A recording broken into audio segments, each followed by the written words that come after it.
Tonight, you are not entering a throne room, a battlefield, or one of those grand Victorian drawing rooms where everyone pretends to be comfortable while secretly dying inside a corset or behind a newspaper. Tonight, you are only going upstairs to bed, and in 19th century England, that can be stranger, colder, and more ceremonial than almost anything that happens by daylight. The house looks proper from the street. Ivy climbs the brick in dark green seams. Lace curtains soften the windows. The brass knocker on the door gleams as if someone polished it not merely from habit, but from faith, as though brightness at the threshold might keep out soot, weather, decay, and all the troubles that prefer to arrive after sunset. The street is going blue with evening. The air outside smells of damp stone, distant coal smoke, and horse. Inside, once the maid lets you in and closes the door behind you, the world changes at once. The hallway is dim. The carpet swallows some of your footsteps. The house smells of lamp oil, beeswax, old wool, damp plaster, starched linen, extinguished fires, and that faint, medicinal edge peculiar to places where fresh air is treated with more suspicion than bad manners. The maid speaks little. Houses like this expect their servants to move like useful thoughts, not loud ones. She takes your cloak, lifts a candle, and leads you inward. You pass a hallway clock that ticks with the confidence of something that has survived too many winters to care whether you find this one inconvenient. Portraits in dim frames catch the light and give nothing away. The wallpaper is patterned in little roses that appear and disappear as the candle flame moves, as if the walls are breathing with the house. The staircase runner is worn smooth at the center by generations of steps, and the further up you go, the more the warmth from the rooms below loses interest in accompanying you.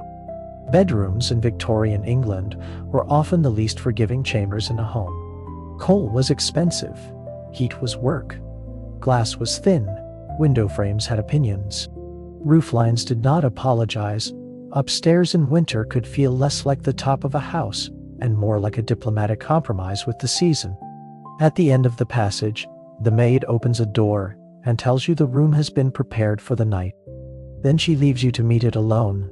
The cold comes first, not as a dramatic gust, not as some theatrical attack, but as a settled fact in everything.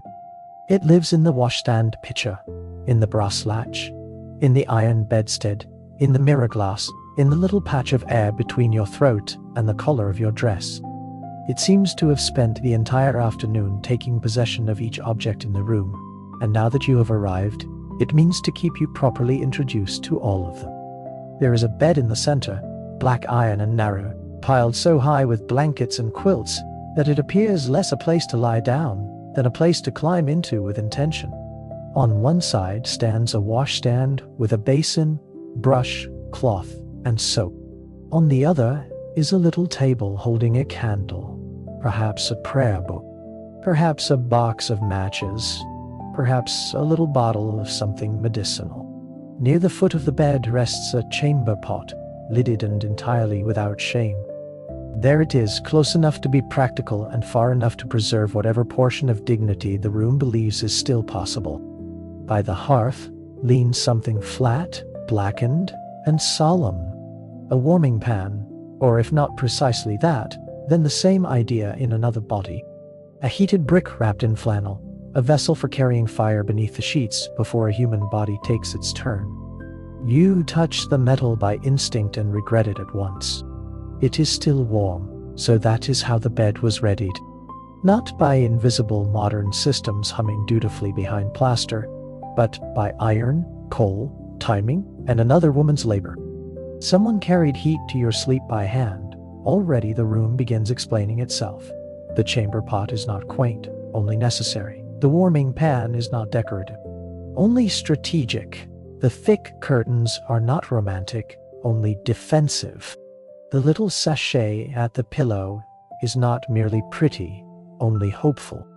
The extra blanket folded at the foot is not generous, only realistic. Victorian bedtime reveals itself, almost immediately, as a private campaign against cold. Darkness, illness, impropriety, drafts, nerves, and the long list of disasters a household believed could begin in a badly managed room at night. You close the door and stand a moment, listening. Old houses do not become silent after dark. They become articulate in smaller ways.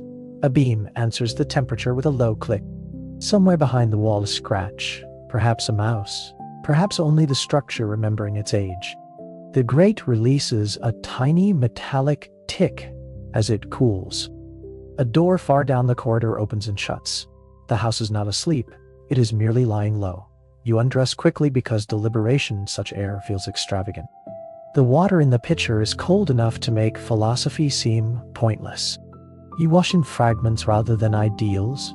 Face, throat, hands, maybe your arms, if courage rises high enough. The cloth chills as soon as you wet it. The basin rings softly when you set it down. In the mirror, you see your own face sharpened by the room. Cheeks flushed pale pink by the cold hair, already half escaped from whatever arrangement the day required of it. On a chair beside the bed lies the clothing prepared for sleep. A long nightdress, full-sleeved, high-necked, soft with laundering if the house is prosperous. Only serviceable if prosperity here means keeping up appearances on less than ideal comfort. A second layer, perhaps flannel or wool, stockings for bed. A shawl. The garments are not sensual, and they are not meant to be. Victorian sleepwear belongs to the same moral universe as curtains, calling cards, and family silver. Even in darkness, decency should remain properly fastened. And then there is the cap. It lies there like a small creature that has collapsed from social embarrassment. Gathered cotton or linen, ties at the throat, perhaps a little embroidery if the mistress of the house thinks sentiment ought to extend all the way to nightwear. It looks absurd, yet the room is too cold to permit contempt. Advice books, mothers, nurses, and housekeepers all agreed on this one point. A warm head meant a safer night. Cold air at the scalp was said to invite chills, headaches, catarrh, inflamed nerves, and perhaps melancholy itself, if one read certain pamphlets with too much respect. A person in an unheated room did not go to bed bareheaded unless necessity outranked wisdom. So the cap goes on. At once it reveals a difficult temperament. One side slips over an ear, the tie tickles your throat, a fold of cloth brushes your temple. If there is a tassel, it swings when no tassel has any right to swing. And yet, within moments, you feel the cap's quiet argument. The head is warmer. The room feels fractionally less predatory. A ridiculous garment can still provide serious comfort. That may be one of the most useful lessons the 19th century has to offer. Beside it lies an object so improbable that for a moment you think it must belong to another, more deranged household. A nose warmer, a tiny fabric sheath for the nose. The very sight of it seems to ask whether human beings have always coped with cold by inventing ways to surrender dignity in exchange for survival. It is hard to defend, yet the room defends it for you. Why protect the head, the feet, the throat, and not the sharp little extremity most directly exposed to air that wants to bite? You hold it up to the candle, admire the sincerity of its existence, and decide that perhaps you will keep it in reserve should the night grow even less hospitable than it already intends. When at last you climb into bed, the mattress gives way beneath you with the long, complicated sigh of something overfilled with feathers and underfilled with discipline. You do not exactly lie on it, you descend into it. The surface hollows, shapes itself, remembers someone else before it remembers you. Featherbeds were coveted, handed down, admired, beaten, fluffed, cursed, and defended through generations. From a distance they promised luxury, up close they behaved like affectionate swamps. The sheets are still warm, where the heating pan or wrapped brick has recently passed. The blankets are thick enough to count as structural. The candle turns the room into a study of amber and shadow. The last glow in the grate still resists extinction. For a few precious minutes, you believe the Victorians may indeed have known something about the art of making hardship comfortable. Then the warmth begins to leave.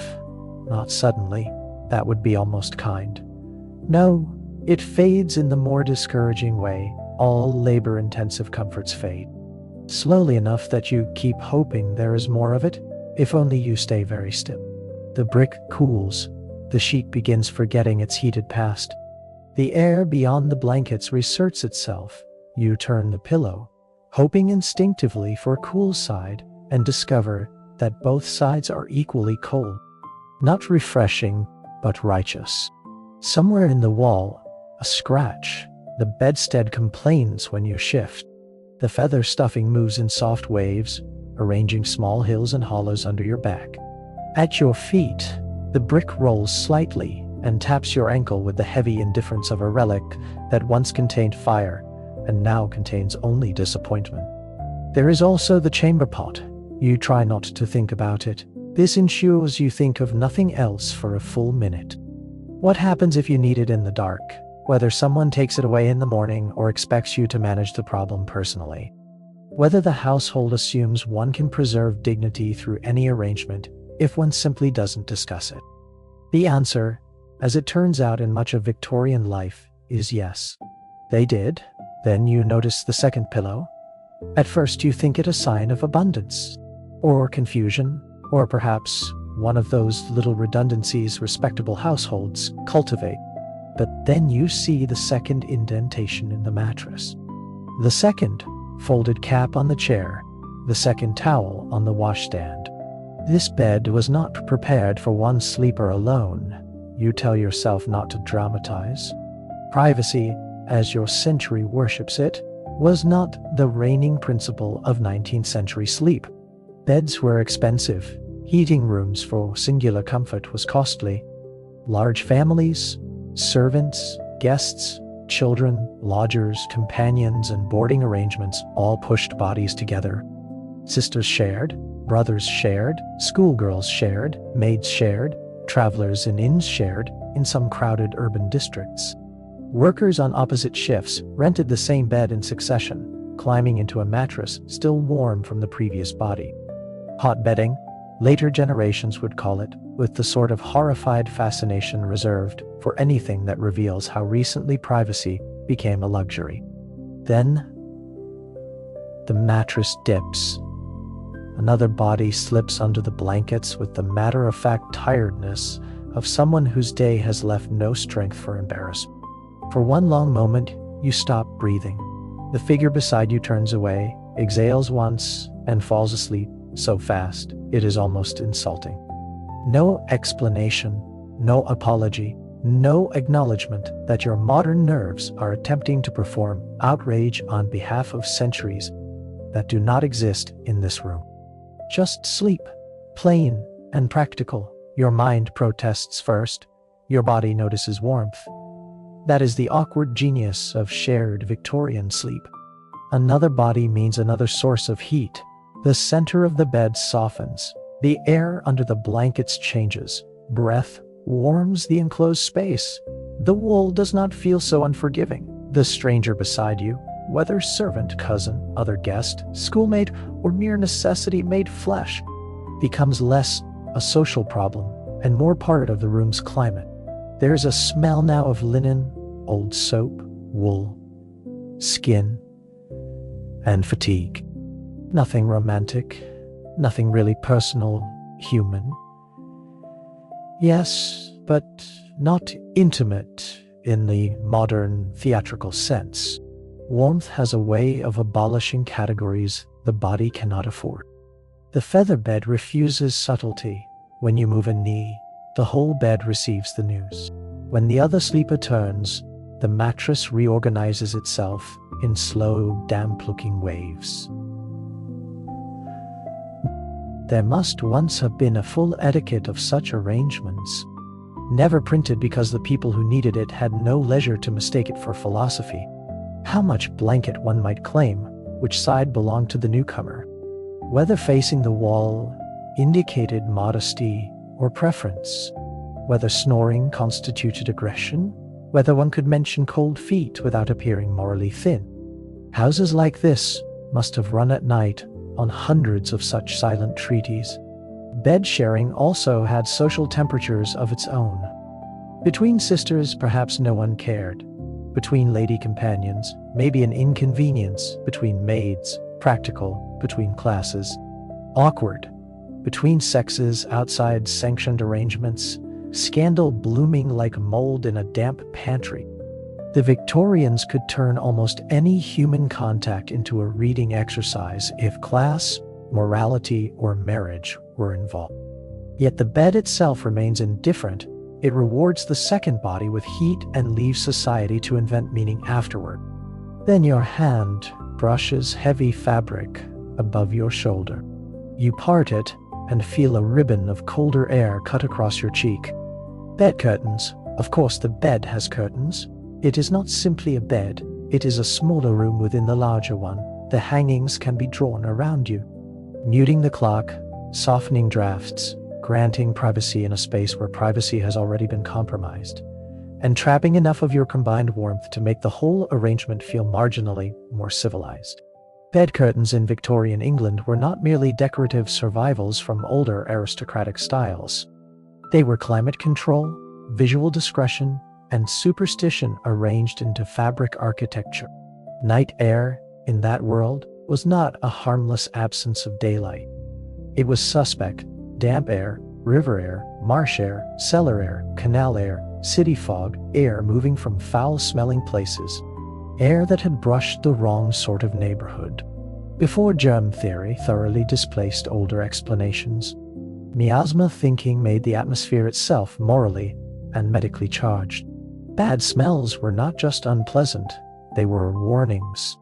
Drafts were not merely inconveniences. They were invitations to illness. A carelessly ventilated room might be not only uncomfortable, but dangerous. So windows were latched, draft stoppers laid across sills, wool stuffed into gaps, beds angled away from outer walls, fires banked, curtains drawn. In poorer homes, the same impulse survived in rougher forms. Shawls over doors, coats over windows, patched blankets used as barriers. Bits of sackcloth, whatever could tame the air enough to make sleep feel less exposed. Inside the curtained bed, the world changes its sound.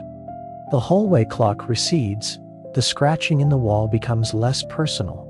Even your bedfellow's breathing softens, filtered through cloth and shared warmth. Your own breath stays close to your face. You smell the pillow more clearly now. Lavender perhaps, or old soap, or just the faint exhausted sweetness of linen washed 100 times in hard water. You smell soot, wool, the cap, the blanket, the stale close air under the hanging. It is intimate, slightly stuffy, faintly absurd, and deeply comforting. That may be the great truth beneath so many old rituals. The reasoning can be wrong, while the effect remains real. A curtain drawn against imaginary danger can still provide genuine calm if what the body wants most is enclosure. It also turns the bed into a theater, and theaters invite stories. At first, you hear only murmuring from somewhere beyond the curtain. Perhaps the corridor, perhaps the next room, perhaps servants not yet ready to surrender the last stolen minutes of consciousness. Then the words sharpen, a morning brooch that moves from drawer to drawer, a mirror that refuses to show the living after midnight, a widow on the landing, a child heard laughing where no child remains, a hand under the coverlet, ghost stories. Of course, Victorian houses did not need special occasions for ghosts. They already contained too much memory. The century lived too close to death for the supernatural to feel purely decorative. People died at home. They died in bedrooms, nurseries, guest rooms, sick rooms, at the top of stairs, by the fire, in the very spaces later asked to look respectable for company. Hair was cut and kept. Mourning clothes turned the living into public archives. Mirrors were veiled, drawers filled with relics, locks of hair hidden in brooches, small shoes stored in boxes long after the feet were gone. Under such conditions, A ghost story was not just entertainment. It was a way of giving shape to grief, of making the dead narratable, of ensuring the night was populated by meaning rather than left alone with fear. You listen despite yourself. One voice tells of a black-coated figure seen in a dream, pointing to a crack in the wall that was found in the morning. Another tells of water rising in sleep before a flood. Another of waking at the exact hour a distant relation died. The stories move through that old borderland where chance, memory, omen, grief, and coincidence mingle without needing to explain themselves. Your bedfellow sleeps through it all. You envy them. Dreams, in that world, mattered. Dream books circulated everywhere. Cheap pamphlets, women's magazines, household almanacs, moral tracts, all provided interpretations. Teeth falling out, black dogs, weddings, funerals, rivers, candles, birds, storms. Every image could be made to confess something. Dreams might warn, or moralize, or testify to the stomach, the nerves, the soul, or the previous evening's reading habits. Even sleeping positions were moralized. Too much on the back, too much on the stomach, too heavy a supper, too much fiction, too little prayer, too much sentiment before bed. A culture that loved governing daylight conduct had no intention of leaving the unconscious entirely unsupervised. You close your eyes, and the room begins furnishing itself according to the stories. The mirror across the washstand acquires intention. The wardrobe corner seems to thicken. The bed curtain, comforting only a minute ago, becomes also the edge of a private stage behind which anything may wait politely for its cue. Then, as abruptly as they began, the whispers stop. Whether the tellers have gone to bed or only lowered themselves into silence, you do not know. The house settles, the cap slides over one ear, the bedfellow mutters once and turns. The brick at your feet is now merely cold. And because the body refuses to remain atmospheric forever, hunger arrives. Not fierce hunger, not the hunger of labor or want, just the quiet, steady kind that keeps the mind from dropping all the way into rest. So you lift the curtain, slide from bed, take the candle, and begin the little cold journey downstairs. At night, the house rearranges itself. The stairs become longer. The wallpaper grows watchful. The kitchen is colder than you hoped and warmer than the rest of the house. Stone floor, black range, a low red pulse in the grate. Pots gone dull in the dark. The air smells of ash, bread, tallow, wet cloth, iron, and something sweet left on the table. Jelly, not fruit, jelly, calf's foot jelly. The Victorians had a strange genius for turning nourishment into medicine, and then into comfort. Calf's foot jelly, arrowroot, beef tea, barley water, bread soaked in broth, warm milk, all the little foods of the nursery, the convalescent tray. The sleepless household, the woman with nerves, the servant with no time to sit, the child recovering from fever. One could soothe a body without admitting fear. One could strengthen the weak without saying aloud how weak they seemed. One could give a midnight remedy and call it sensible rather than tender. You lift a spoonful, it quivers in the candlelight. The first taste is stranger than pleasant. The second is easier. Warmth moves into the chest and downward. That alone makes it valuable. Food at night in this century is rarely just food. It is medicine, comfort, permission, and a private form of care. Standing by the range in your nightdress, hands around the bowl, you imagine the rest of the house and the unequal ways in which sleep must be distributed through it. Somewhere in the nursery, a child may be crying. Somewhere an old man may be coughing in a room meant to look calm by day. Somewhere a maid in an attic has gone so far beyond tiredness that straw and feathers feel equally luxurious. Somewhere, a wife listens, not sleeping properly at all, for the sound of illness next door. Victorian sleep was not one event, but a whole household fracturing into different bargains with the dark. The nursery makes this especially clear. Printed advice is stern. Do not rush too quickly to a crying infant. do not indulge. Feed by the clock, build health, build discipline, do not overheat, do not expose to drafts, begin training the will in the cradle. The manuals love order. Real women, in actual rooms, must have loved mercy more.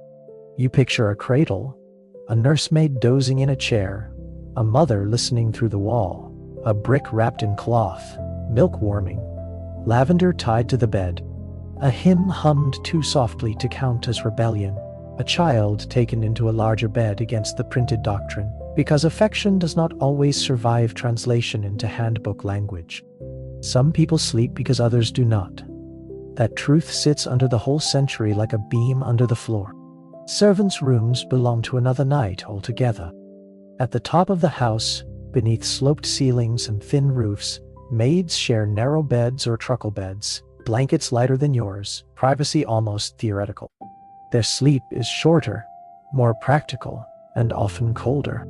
If yours is ceremonial, theirs is utilitarian, yet the same logic reaches them too.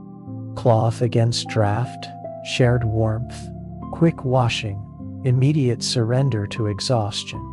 The difference lies not in whether their arrangements are strange, but in how little strength is left to object to them. In the poorer quarters beyond this house lie harsher versions still. Lodging houses, workhouses, straw ticks, rented bedsteads, shared dormitories, windows stuffed against air, bodies sleeping in shifts. A whole shadow city of rest that the respectable world required and preferred not to imagine too clearly. You finish the jelly and stand for a moment beside the range. Kitchens at midnight possess a different sort of peace. Not drawing room peace, not polished or ornamental, but the peace of a place that tells the truth. Fire, food, soap, water, iron, labor. Here the house admits its needs plainly. Upstairs, things are softened by curtains, padded by etiquette, given moral language. Down here, survival is often just left on the table. When you return to the bed, it accepts you more readily than before. Perhaps the warmth in your stomach helps. Perhaps the mind grows tired of arguing with old arrangements. The chamber pot still waits. The curtain still hangs. The bedfellow still sleeps. The cap still slips. The nose warmer remains on the chair, patient, ridiculous, undefeated. You slide beneath the blankets, and this time the bed feels less like an opponent than an eccentric host. There is something else in the room now, though, a devotional hush. The prayer book beside the candle reminds you that bedtime in Victorian life was not only physical, it was moral, spiritual, and at times almost liturgical. People prayed before bed, not simply because the age was pious, but because night itself was understood as a yielding of control. Candle goes out, the room darkens, the body gives itself to hours it cannot supervise. Illness may worsen, a heart may fail, a child may not wake, a fever may rise.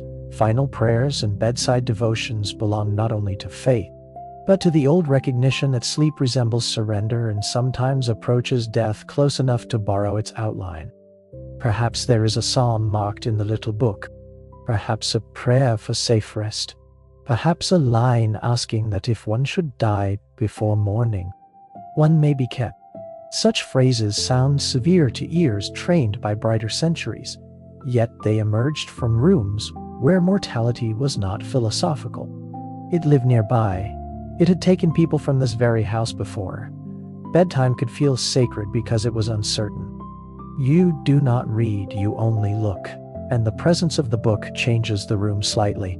The fire banked, the curtain drawn, the cap tied, the body layered, the window latched, the bowl finished. The room is not merely prepared for comfort, but for vulnerability. That may be the true Victorian genius at night, not making darkness harmless, which it could not, but making a person feel accompanied through it by cloth, ritual, prayer, and repetition. At last you drift again. This second sleep is softer. The house has become legible. The absurdity of the cap no longer announces itself every time you turn your head. The stranger beside you is now body heat, not social crisis. The curtain is now border, not theater. The clock belongs to the house and not to your nerves. The stories have withdrawn to the edges. You are no longer asking the room to become your sanctuary. That helps immensely. Perhaps this is why the old idea of first sleep and second sleep feels so plausible. One stretch of rest, one waking interval for food, prayer, fires, children, whispering, worry, or simple wakefulness. Then a second looser descent. In a candlelit world, with long winter nights and many shared duties, sleep need not have been one clean, uninterrupted river. It could be a tide when you wake again. It is not fear that wakes you, nor hunger, nor a dream. It is rhythm. Tap, pause, tap, tap. For one foolish second, your sleep-heavy mind offers ghost, omen, branch, bird. Then reason catches up. You part the bed curtain and turn toward the window. Outside, in the thin blue before dawn, stands a figure with a long stick. The knocker-upper. Before alarm clocks became common and cheap, some people made their living waking others. Factory hands, laborers, servants, anyone whose wages depended on rising at a punishing hour could rely on a person to move from window to window, tapping at the correct glass until the proper sleepers stirred. It is one of those occupations that seems whimsical until the industrial discipline behind it sharpens into view. Time in the 19th century increasingly belonged to work. Bells, mills, schedules, trains, employers, and factories. Sleep could not remain entirely private under such pressure. Even rest had to negotiate with the clock outside the bed. The sight is oddly gentle. The figure taps, waits, receives some sign from within, and moves on through the early fog to the next window. A human alarm clock in a coat and cap.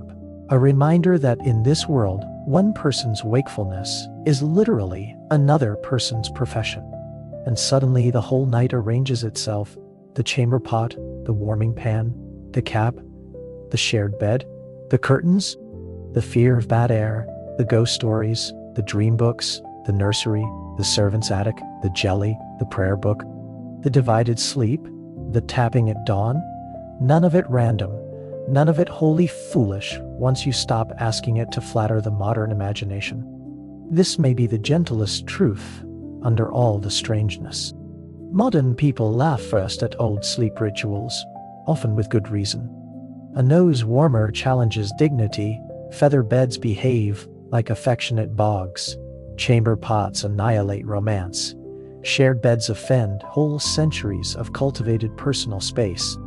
Bed curtains can resemble fabric coffins, yet beneath the absurdity lies tenderness. People were trying to make the night bearable, trying to warm air that refused to stay warm, trying to protect themselves from illnesses they did not yet understand, trying to preserve modesty in crowded houses, trying to comfort children, trying to ease the sick, trying to soothe the mind with prayer, fabric, broth, routine, and story.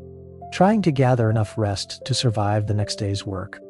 The wealthy managed this with better linen, thicker curtains, more coal, more servants, more rooms, more warmed, metal, more feathers. The poor managed it with patched blankets, closer bodies, rougher improvisation, harder fatigue, less privacy. Servants often made one kind of sleep possible by sacrificing softness in their own. Women absorbed a great share of the emotional cost of broken nights, and were praised not for enduring it, but for making the endurance look natural. Workers rented warmth in turns, mothers measured time by cries, the sick rearranged whole households around their breathing. Yet, beneath all that difference lay the same wish: a little warmth, a little shelter, a little quiet, a little mercy before morning. Daylight continues revealing the room, but not all at once. Victorian morning does not snap on, it seeps. The blue at the window pales. The edges of objects separate themselves from shadow.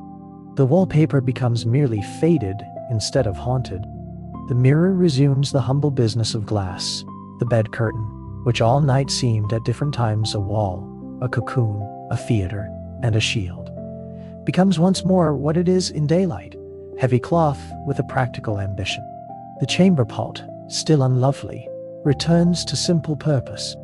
The bed itself looks less like a place of mystery and more like a thing that some tired woman will soon have to strip, shake air, and restore to moral order before the family begins, pretending that night never made such odd demands of them. But you do not rise at once. That is another small truth, hidden inside the old night. Rising was not always immediate. Some lay listening, some prayed. Some counted the sounds of the house to guess how late or early the hour had grown. Some dreaded leaving warmth for the cold floor. Some feared the day waiting downstairs. Some, especially in winter, lingered because the bed was still the kindest place available, even after all its inconveniences had made themselves known. You stay still and listen. The house is waking in pieces, a faint movement along the servants' stairs, the scrape of a scuttle against stone. Somewhere below, someone lifting a coal bucket, a distant clink from the kitchen, the sound of a door opened carefully so as not to wake those for whom waking will be staged more gently later. The bedroom does not belong to you in the way a modern room might. It belongs to the rhythms of the household. Already the day is reaching for it. Your bedfellow wakes before you say anything. There is a stirring, a stretch constrained by blankets, a little cough hidden politely behind a hand, and then the unmistakable social awkwardness of two people remembering at once that the night's practical arrangement must now be acknowledged by daylight. No one addresses it directly. That too is very Victorian. The older the custom, the less commentary it requires. The second sleeper rises, gathers the shawl or wrapper or plain morning garment waiting on the chair, adjusts the crooked nightcap, and slips away with the skill of someone who has spent years exiting rooms before becoming the subject of them. You are alone at last, though not for long. The bed, absent its second human stove, grows colder almost immediately. Warmth has the indecency to reveal its source the moment it leaves. You push back the covers and the room answers by laying its chill along your shins and wrists, as if reminding you that any triumph over winter was temporary and rented. On the chair, the cap looks both comic and loyal. The nose warmer remains in reserve, like a tiny surrender you never quite made. On the table, the prayer book waits where it waited all night. At the window, the light strengthens enough to show the draft stopper more clearly. Sausage-like in earnest across the sill, defending the room from an enemy that may never have been what the century thought it was, but was certainly cold. There is also the matter of the bed itself, and in the Victorian mind, that matter was not trivial. Beds were judged. Beds reflected the house. Beds revealed character, class, discipline, housekeeping, and even morality. A badly made bed implied slackness. An aired and beaten bed implied vigilance. Manuals would tell women how to make a proper bed with the zeal later ages reserved for child development and personal finance. Shake the feather mattress, pull back the sheets, expose the linen to air, beat and fluff, smooth the counterpane, erase the night's disorder as thoroughly as possible. A bed should look as though people in the house slept with restraint and woke with virtue. This principle sounds faintly absurd until you imagine the alternative. Feathers absorb, cloth dampens, rooms grow stale, body sweat, breathe, dream, cough, spill, and sometimes suffer worse accidents than anyone wishes to name. Beds needed management because they lived so close to the body. Airing was practical, yes, but the Victorians were incapable of leaving practical things without moral embroidery. A fresh bed was not merely healthy, it was proper. It suggested a house in command of itself, somewhere nearby. A maid is already beginning the same ritual in another room.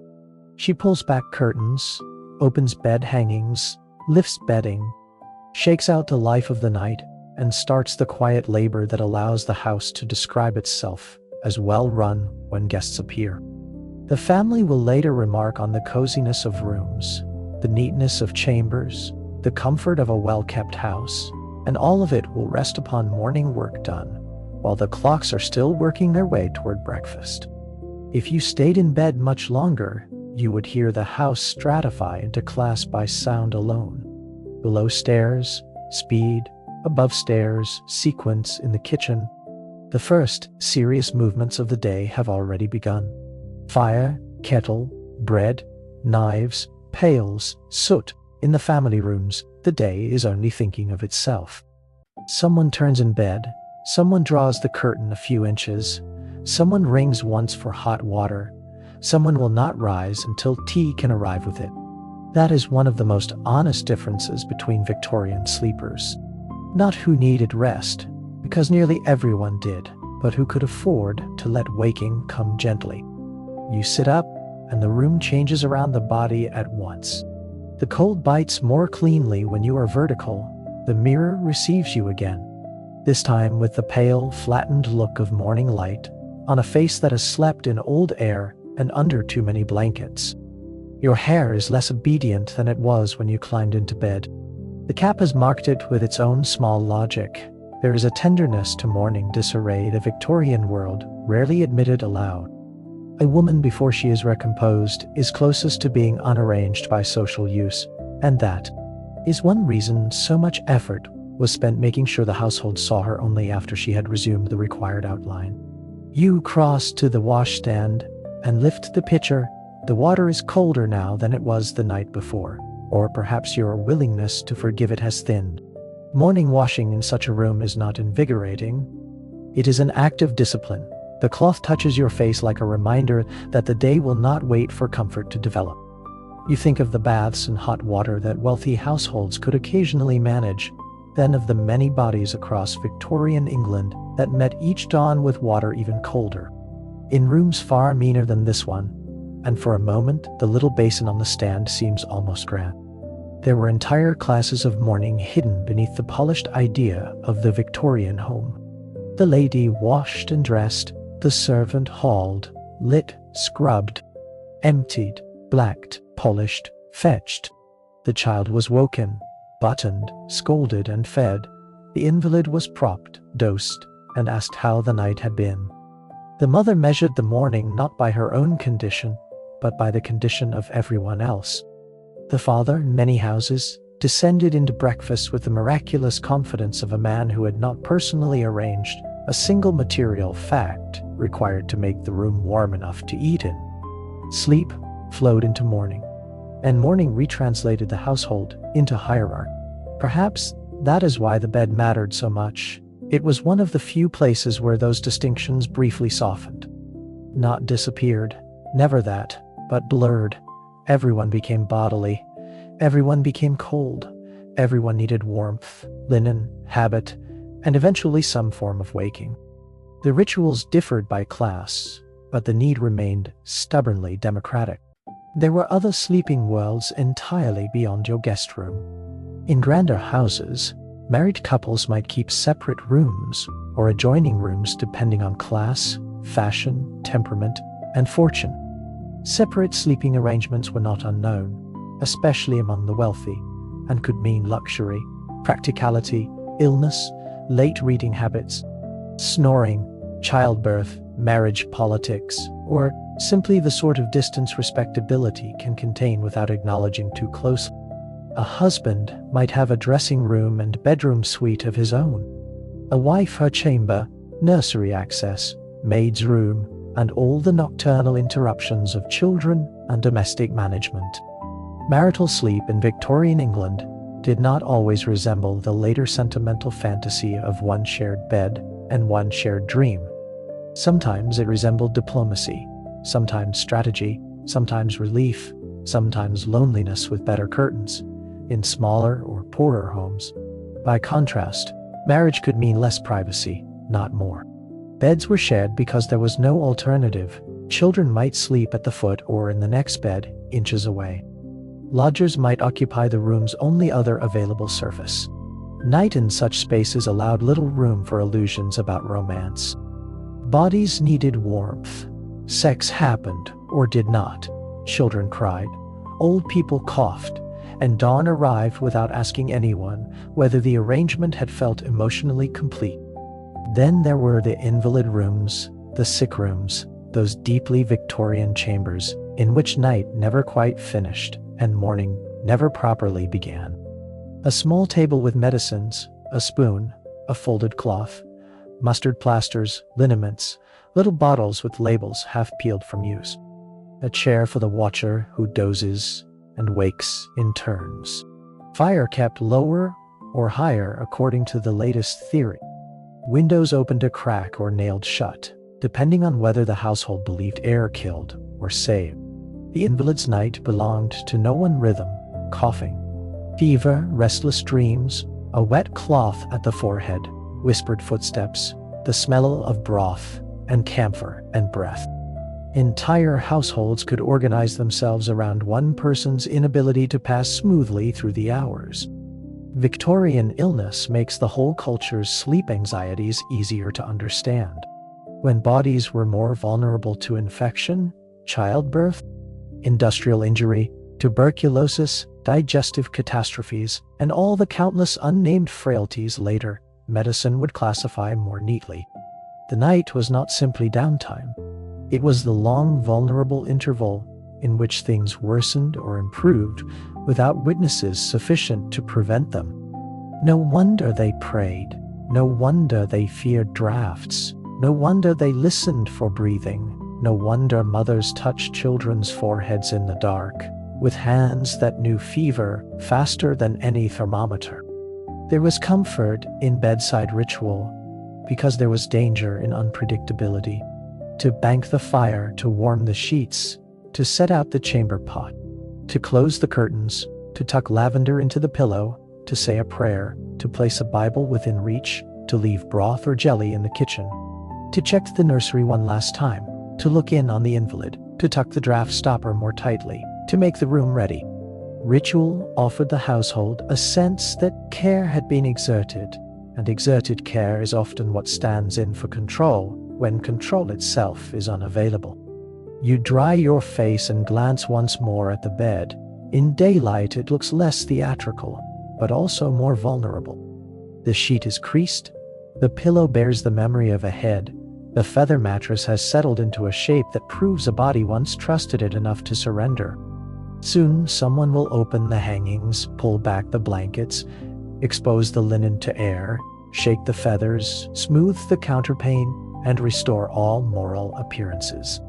The Victorian day liked to pretend it emerged from order, not from a night of bodies, sweat, odd dreams, interruptions, and secret spoonfuls of jelly in the kitchen.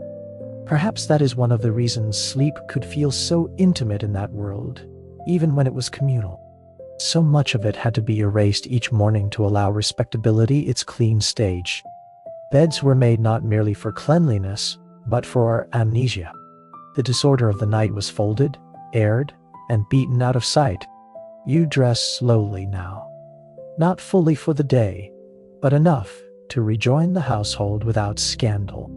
A wrapper perhaps, a morning gown, slippers, the cap comes off, and your hair protests in every direction.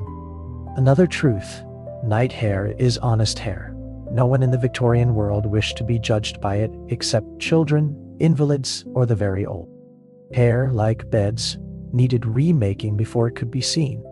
At the washstand you find a brush, and as you draw it through your hair, you think of all the brushing that filled women's lives in that century.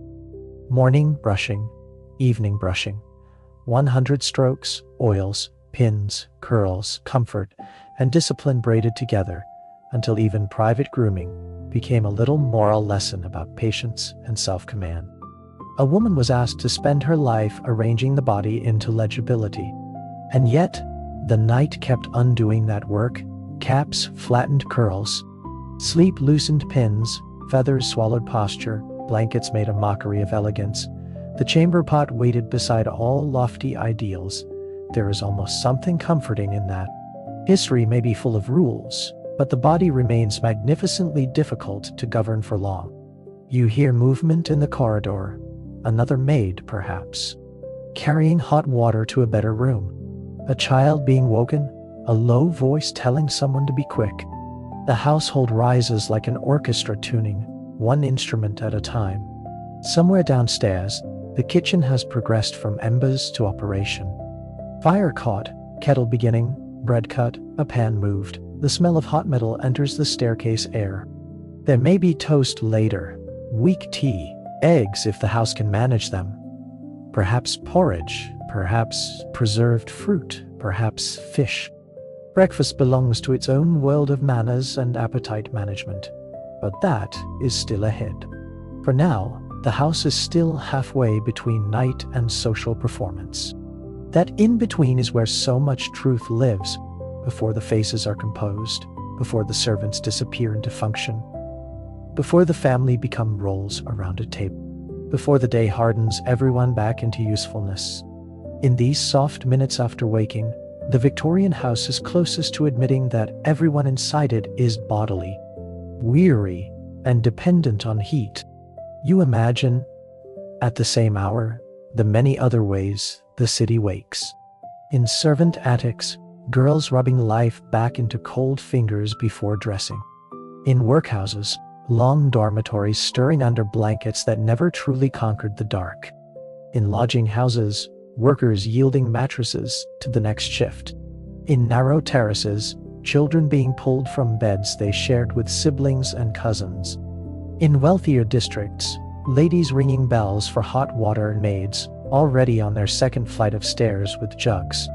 In boarding schools, girls tying caps back and smoothing their hair before the matron comes through. In hospitals, the night's survivors counted by light.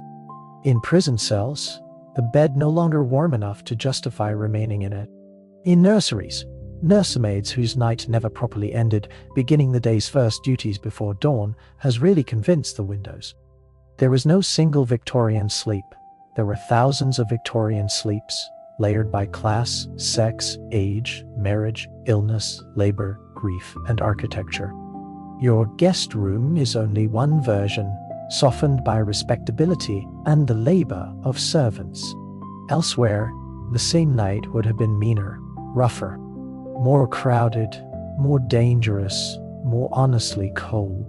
Elsewhere, perhaps, a person would have gladly traded your chamber pot for a roof that didn't drip, or your feather bed for a bed they didn't have to leave after 4 hours, or your cap for another blanket. Perspective is its own heater.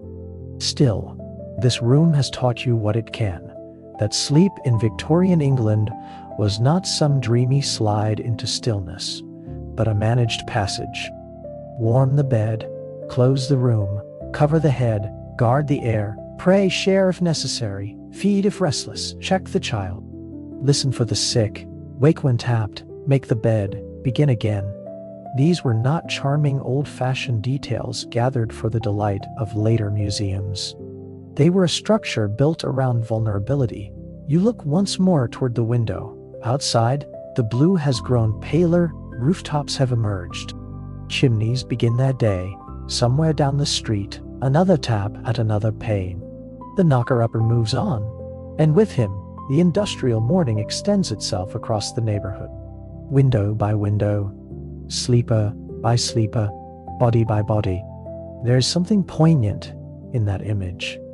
The entire modern machine of time, still primitive enough to require a person in a coat with a stick, yet already disciplined enough to send him from house to house by the same hour every day. Soon the room will stop belonging to the night at all. Curtains drawn back, air let in or not, depending on the household's theory. Sheet turned down, mattress beaten, pot removed, fire relit or abandoned, water refreshed, the bed remade so thoroughly that it may once again pretend no vulnerable human drama ever occurred in it. Victorian life excelled at producing surfaces over processes, and bedrooms were no exception. But for one last moment, before the servants fully invade the room, and before the day asks to be met in proper form, you keep the night with you.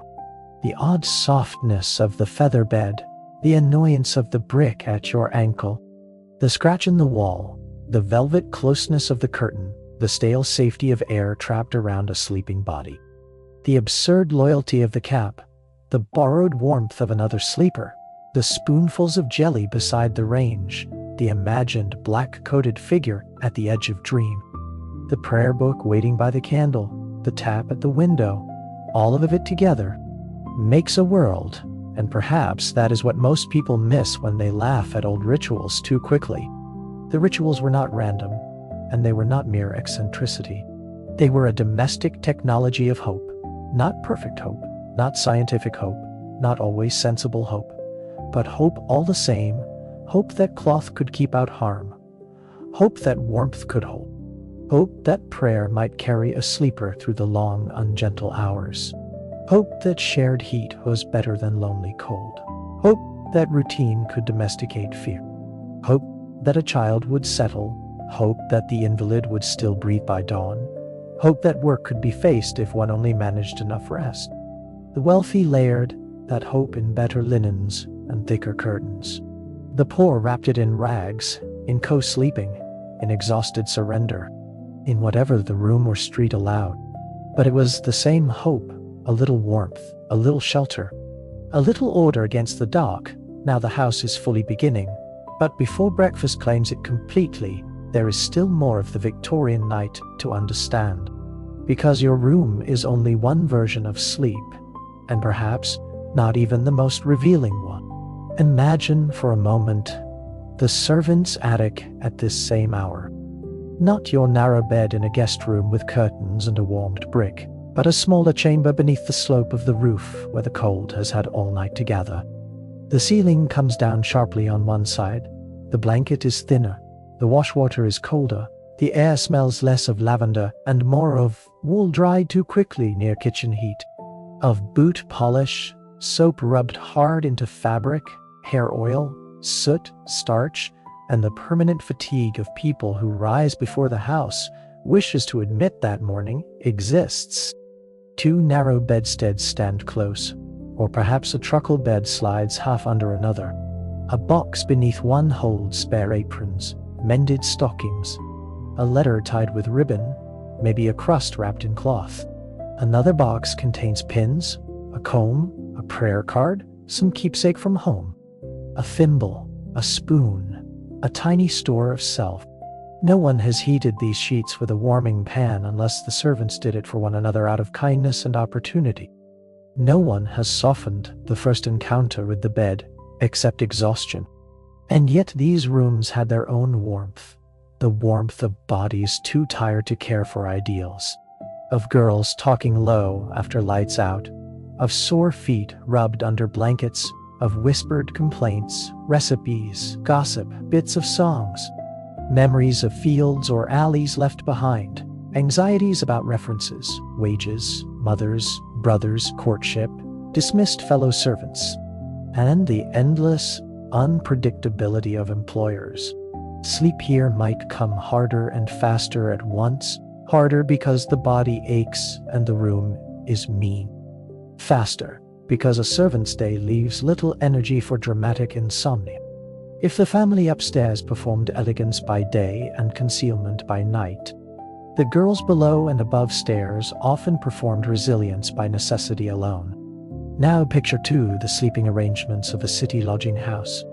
A narrow room above a public house or butcher's shop, the window glass slick with condensation, the floor sticky in corners no one has properly scrubbed in months, the mattress shaped by strangers, the blanket uncertain of its own color, the pillow flatter than honesty. There man pays for bed space by the night, or a woman with a child by the week, or a worker on one shift shares indirectly with another who rises when he lies down. Privacy shrinks to the width of a turned shoulder. Snoring becomes communal weather. Boots remain on if theft is feared. Belongings are tucked beneath the pillow or tied to the bedstead. Warmth comes from proximity, not preference. In such places, the refinement of your chamber pot and the warmed brick beneath your sheets would look almost tender. There were workhouse nights as well, and they belonged to one of the harsher registers of the same century. There the bed could become little more than a functional rectangle on which the body was allowed to stop standing for a time. Straw mattresses, coarse blankets, rows rather than rooms. Supervision instead of privacy. Children's sleep sorted by policy rather than affection. The workhouse did not aim to make night kind, it aimed to make dependence visible. Even so, the human body lying down in such a place still wanted what everybody wants.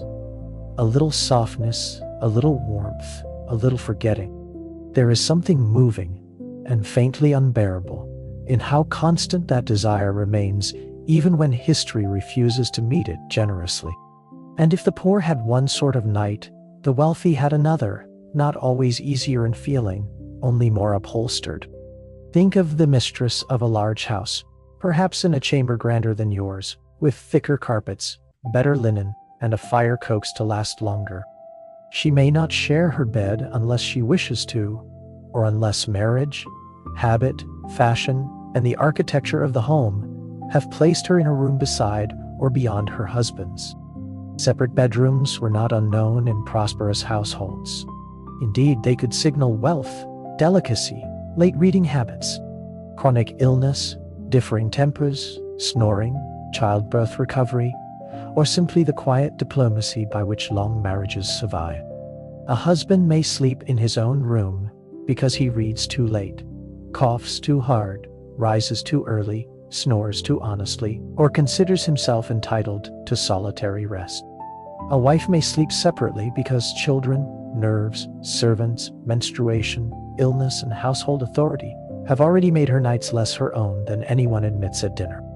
Victorian marriage is often imagined in public scenes, in ceremony, in furniture, in portraits, in letters, in mourning clothes, in children lined up in the nursery.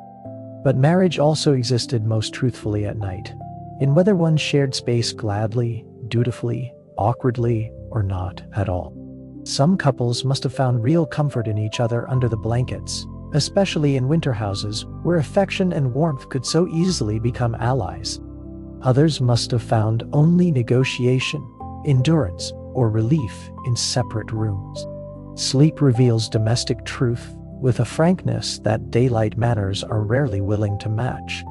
Then there is the sickroom, and no true account of Victorian night feels complete without it. Somewhere in almost every family memory of that century is a room kept half awake, curtains partly closed, lamp turned low, spoon on saucer, little bottles gathered in a tray like a tiny pharmacological congregation, mustard plasters, liniments, compressed cloths, broth cooling in a cup, a chair set too close to the bed because someone will not be lying in it. The sickroom changes all sleep around it. Doors are opened more softly. Bells are answered more quickly. Conversations lower themselves in the hallway. A child's cry is hushed faster. The house begins listening through walls. Victorian illness was both ordinary and dramatic in ways modern people sometimes forget. Fevers rose quickly. Lungs failed visibly. Childbirth might go wrong in one long night. An ordinary cough could become a death sentence once winter and weakness took an interest. The entire house learned to read breathing.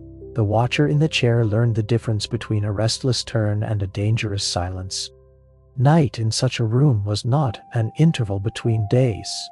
It was a test, and because so much illness remained domestic, ordinary women, mothers, daughters, wives, sisters, nursemaids, became the interpreters of the night body. They counted breaths, changed cloths, warmed drinks, shifted pillows, measured time by candles and fever rather than clocks. The same culture that moralized sleep also relied upon women to surrender it.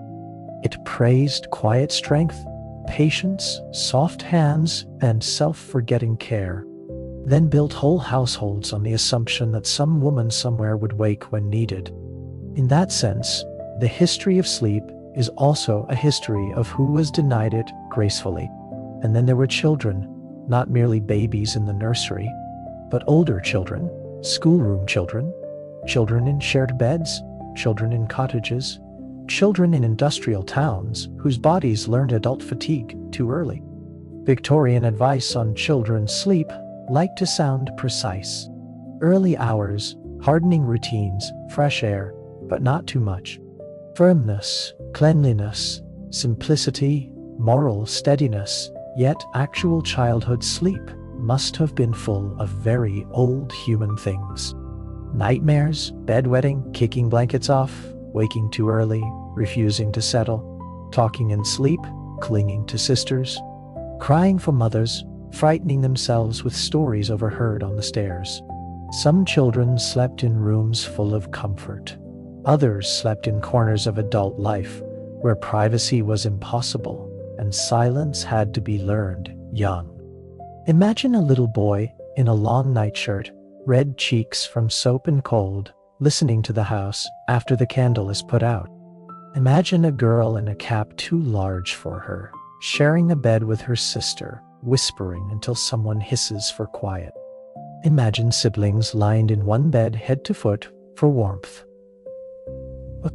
Imagine the relief of another body beside you when windows rattle and the roof complains. Imagine, too, the less romantic truth of cramped limbs, stale air, bruised sleep, and morning coming too soon. Childhood in the Victorian night could be tender, crowded, disciplined, frightened, and resilient all at once. The same is true of the elderly. Old age slept differently. The body wakes more often, joints ache in damp weather. Fires matter more, digestion becomes theatrical, night noises seem louder when hearing fails by day. The old often feared both cold and isolation, and households might place them in rooms near care, near warmth, or near the family center, depending on means and affection. An old widow in an upper room, a grandfather near the kitchen fire, an aunt in a chamber full of keepsakes and drafts. Each had their own negotiation with the long hours between evening prayer and first light. Sleep late in life often becomes less about depth than about intervals, and Victorian rooms were full of such intervals. If one keeps widening the lens, the whole century begins to look like a map of unequal nights. The wealthy sleep under heavy drapery and embroidered linen, troubled by nerves, propriety, and the management of comfort. The poor sleep in patched darkness, troubled by rent, cold, proximity, and labor. The sick sleep in fragments. Mothers borrow sleep, servants fall into it, children resist it, the old endure it. Men speak more publicly of work than sleep. Yet their nights are governed too by drafty rooms, public lodging, bad lungs, hard beds, and clock-bound rising. Across all of it runs the same thread. Bedtime was a domestic frontier, and every class crossed it with different equipment. You stand by the washstand a while longer, listening to the house come fully into itself. Somewhere below, the first tray is being prepared. Somewhere a range door shuts. Somewhere someone empties ash. The very mechanics of the house begin making themselves audible. And with them, the invisible army of routines that transform a building from cold architecture into a functioning morning. In the family imagination, breakfast may appear as a meal. In servant reality, it begins as fire, knives, boiling water, trays, polished things, bread cut in time, tea strong enough, eggs not overdone, butter found, linen shaken free of yesterday. The household wakes unevenly, but it wakes on labor. There is another room in the Victorian house that belongs partly to night and partly to morning. The dressing room, or the private margin in which a person becomes publicly legible again. Hair that slept under a cap must be brushed back into social obedience. Faces washed in cold or tepid water must be arranged to look naturally fresh. Garments must return the body to its expected outline. It is easy to forget how much of Victorian respectability depended on reassembly. Mourning is not merely waking, it is reconstruction, for women especially. This reconstruction could carry its own quiet fatigue. Hair combed out, pins found, skin rubbed awake, corsets waiting. Layers prepared. The self that spent the night in flannel, caps, privacy, and practical discomfort must now be translated back into the day's acceptable shape. There is something almost moving in that repeated transformation, as though each morning the culture asks a woman to surrender the evidence of bodily life and resume the outline of a role. The men, too, had their own morning choreography, shaving water, collars, boots, waistcoats, the restoration of public authority over faces that at dawn look unexpectedly mortal. Yet, the burden of appearing effortlessly composed while having been bodily all night falls especially hard on women in this world. The night undoes, morning redoes. Society later pretends the redone self is natural. Outside the house, the street is now fully coming into view. Milk carts, early footsteps, chimneys beginning their work, fog thinning, somewhere a church bell measuring the hour in a voice older than the factory, and somehow less forgiving. Somewhere, another knocker-upper reaches another pane. Somewhere, a woman opens a shop shutter. Somewhere, a boy with numb hands begins carrying something too heavy for his age. The whole city, in its different rooms and classes and roofs, is making the same transition from body to duty. There is something almost sad in how little of this survives in the official memory of an age. We remember legislation, empire, factories, queens, reform. Scandals, inventions, great novels, bad schools, fine silver, black morning creep, railways, child labor, and drawing room wit. But so much of real life happened in the unglamorous borderland between night and morning. In how a bed was warmed, in who shared it, in whether the curtains were drawn, in what one ate when sleep would not come, in which woman rose for the child, in which servant emptied the pot, in which invalid made an entire house half awake, in who got to linger in warmth, and who had to stand on cold boards before dawn. History often records the loudest rooms and forgets the bedrooms that made the loud rooms possible. You do not forget them now. Not the bed curtain breathing softly with stale trapped warmth. Not the way the cap stopped feeling absurd once the cold proved persuasive enough. Not the little ache of the brick at your ankle as it cooled. Not the social logic of another body beside you. Not the embarrassing honesty of the chamber pot. Not the ghost stories that entered because the dead lived so close to the living in that century. Not the prayer book waiting beside the candle like a quiet acknowledgement that sleep itself was a kind of surrender. Not the jelly in the kitchen, strange and gentle, carrying heat into a restless body. Not the nursery, in which doctrine and tenderness wrestled through the small hours. Not the attic rooms of the maids, not the sick room where breathing was counted, not the tapping at the window that turned dawn into obligation. By now, the room is no longer night and not fully day. It is something tenderer and more revealing than either. A room caught between uses, a room in which the evidence of bodily life still lingers just before household order arrives to smooth it away. The pillow knows, the sheet knows, the basin knows, the cap knows, the woman who will make the bed knows, so perhaps does the house itself. Old houses seem to remember not individual names so much as repetitions, the 1,000 ways human beings have tried, night after night, to make themselves feel slightly safer before closing their eyes. And perhaps that is why this whole strange landscape of Victorian sleep matters. Not because warming pans are quaint, or bed curtains picturesque, or chamber pots amusing, or nightcaps endearingly absurd. It matters because all of it is evidence of the same stubborn human project. People building a little mercy against the dark.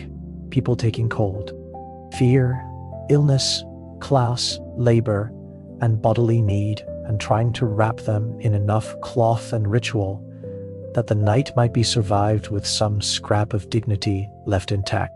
That is as true in the grand town house as in the lodging room, the nursery, the servant's attic, the invalid chamber, the farmhouse, the workhouse dormitory, the boarding school, the railway lodging, or the miner's cottage. The materials change, the intention does not. A little warmth, a little shelter, a little quiet, a little belief that the morning can be reached. Now the day is taking hold. Bells again, steps in the corridor. A gentle knock perhaps if your status permits it, and the maid returning with hot water that is never quite hot enough, or with news that breakfast will soon be served. The room must be surrendered, the night must be packed away, the bed unmade in order to be remade, the body returned to social use. Soon there will be brushing, fastening, lacing, arranging, and the whole daylight machinery of respectability beginning once more. But before you leave the room entirely, you keep one last pause for yourself. One last look at the bed.